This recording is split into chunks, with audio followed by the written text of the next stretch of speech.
प्रभु यीशु मसीह के नाम में आपको अनुग्रह, शांति और आशीष मिले। ये 11वीं सदी की बात है जब बवेरिया नाम का देश के ऊपर एक राजा था जिसका नाम था किंग हेनरी तीसरा, किंग हेनरी द थर्ड। और बवेरिया आज का जर्मनी है, यानी कह सकते हैं बवेरिया जो उस समय का था आज के जर्मनी का हिस्सा है। और ये जो राजा हेनरी था, ऐसा लगता है बड़ा सीधा, सीधे मन का और अच्छा राजा था। और राजा का जो जीवन था उसका दरबार में, और जो सारी जिम्मेदारियां थी, इसने कई साल उसको निभाया। और अब उसके जीवन में एक स्टेज आया जब वो इन बातों से बहुत थक गया था। दरबार में बैठना, जजमेंट्स करना, डिसीशंस लेना, मंत्रियों की बातें सुनते रहना और अलग अलग प्रेशर, प्रजा के बारे में, दुश्मनों के बारे में और सीमाओं के बारे में कि हमारी सीमाएं सुरक्षित है नहीं है। इन सारी बातों के कारण अब वो थक चुका था, ऊब चुका था। तो एक आश्रम था वहां पर, आश्रम कह सकते हैं, जहां पे साधु टाइप लोग होते हैं या भिक्षु कहते हैं। एक्चुअली ये साधु या भिक्षु नहीं होते, बड़े जिन्होंने जीवन की सारी बातें छोड़कर एक बहुत सादा सीधा जीवन बिताने की, बलिदान पूर्वक जीवन बिताने की का निर्णय लिया है, वो लोग वहां पर रहते थे। उनको इंग्लिश में मॉन्क्स कहते हैं।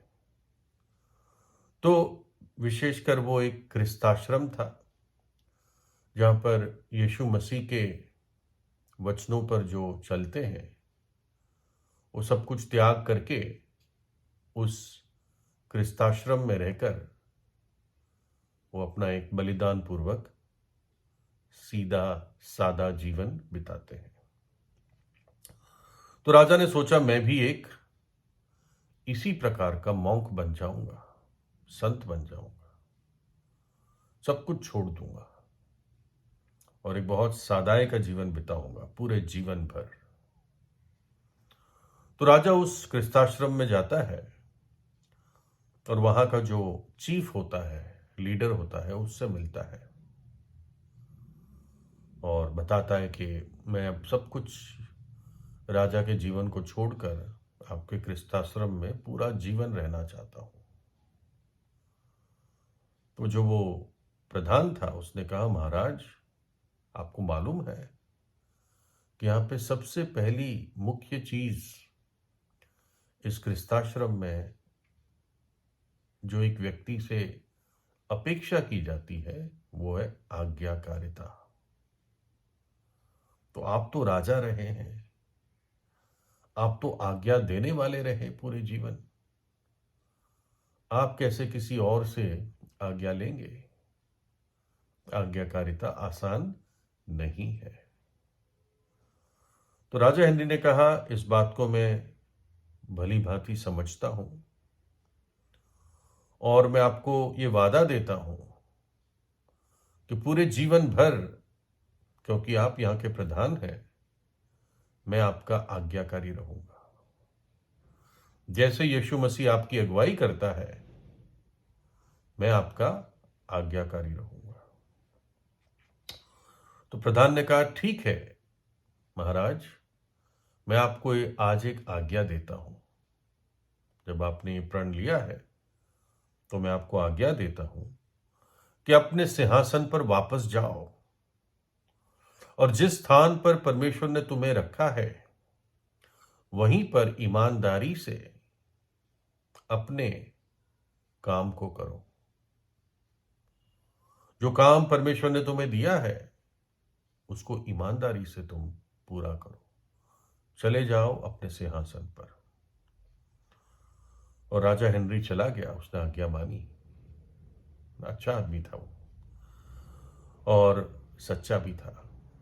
और जब वो मर गया तो उसके लिए एक वाक्य लिखा गया था कि राजा ने आज्ञाकारी होकर राज करना सीखा। राजा ने आज्ञाकारी होकर अपनी प्रजा पर राज किया। मुझे याद आता है एक व्यक्ति के बारे में जो अनंत जीवन चाहता था। ये भी बड़ा पैसे वाला आदमी था, बहुत कुछ था, परमेश्वर का खोजी था, लेकिन इसको ये नहीं मालूम था कि मुझे मुक्ति कैसे मिलेगी, उद्धार कैसे मिलेगा, अनंत जीवन कैसे मिलेगा, मरने के बाद मैं परमेश्वर के पास कैसे जाऊंगा। तो जब उसने प्रभु यीशु के बारे में सुना, प्रभु यीशु की बातों को सुना, वो दौड़कर प्रभु यीशु के पास आया। किसी सरदार ने यीशु से पूछा, हे उत्तम गुरु, अनंत जीवन का अधिकारी होने के लिए मैं क्या करूं? प्रभु यीशु ने उसको कहा, तू आज्ञाओं को तो जानता है कि व्यभिचार ना करना, चोरी ना करना, झूठी गवाही ना देना, अपने माता पिता का आदर करना। उस सरदार ने कहा, मैंने तो इन सबको लड़कपन ही से मानता आया हूं। यह सुन यीशु ने उससे कहा, तुझमें अब भी एक बात की घटी है।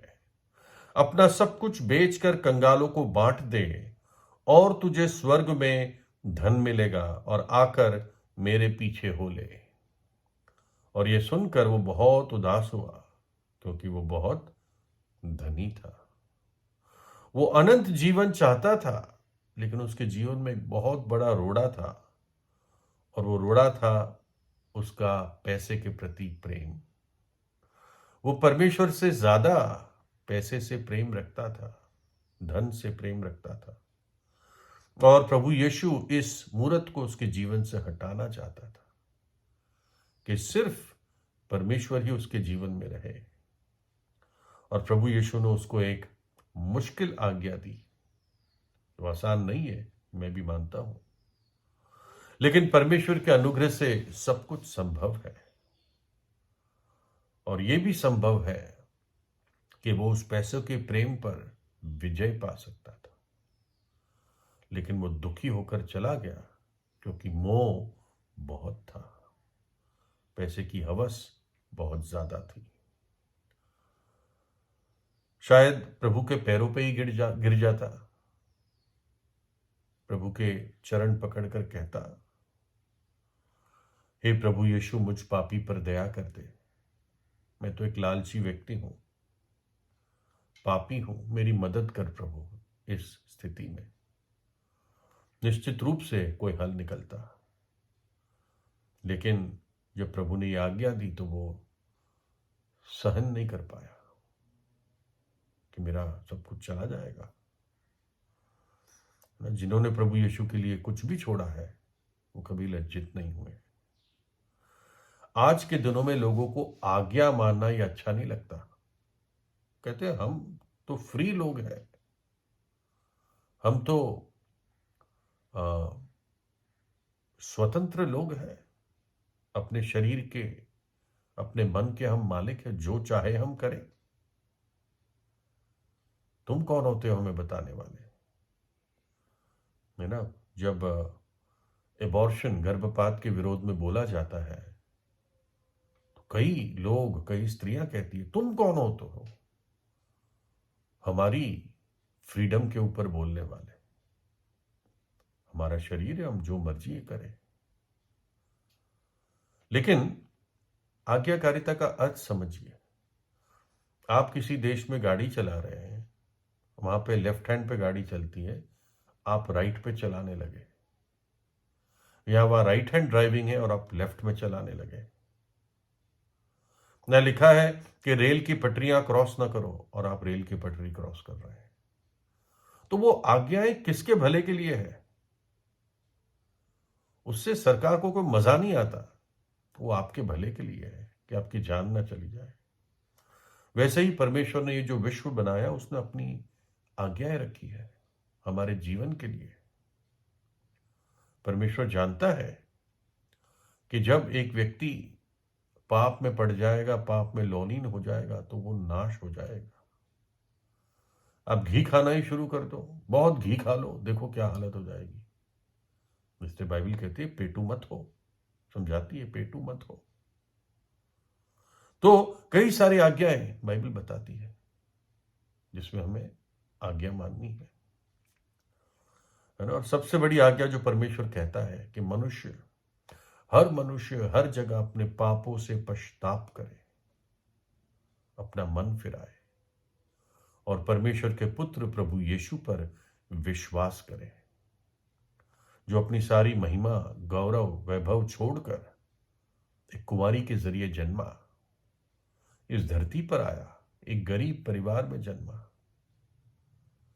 और उसने अपने चेलों के पैर धोए, एक सेवक बन गया, गुलाम का काम किया और आखिर में कलवरी के क्रूस पर हमारे पापों को अपने ऊपर उठा लिया, सारे बोझ को अपने ऊपर उठा लिया।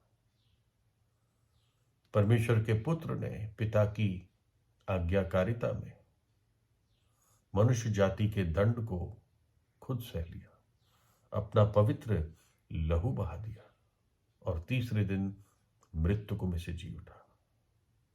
और आज जो भी पापी पश्चाताप करके प्रभु यीशु पर विश्वास करता है, वो अनंत जीवन पाता है, उद्धार पाता है, मुक्ति पाता है।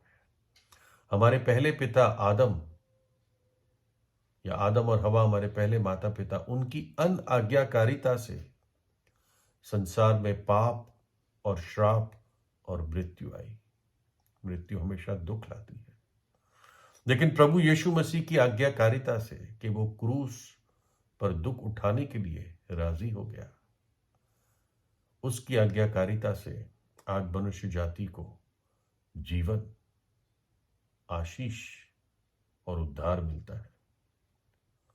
और मनुष्य जो विश्वास करता है वो मृत्यु से पार होकर जीवन में प्रवेश करता है, अंधकार में से निकलकर रोशनी में प्रवेश करता है। तो इन बातों पर सोचे और परमेश्वर की आज्ञा मान ले, अपने पापों को मानकर छोड़ दे और प्रभु यीशु पर विश्वास करें। प्रभु यीशु आपको आशीष दे।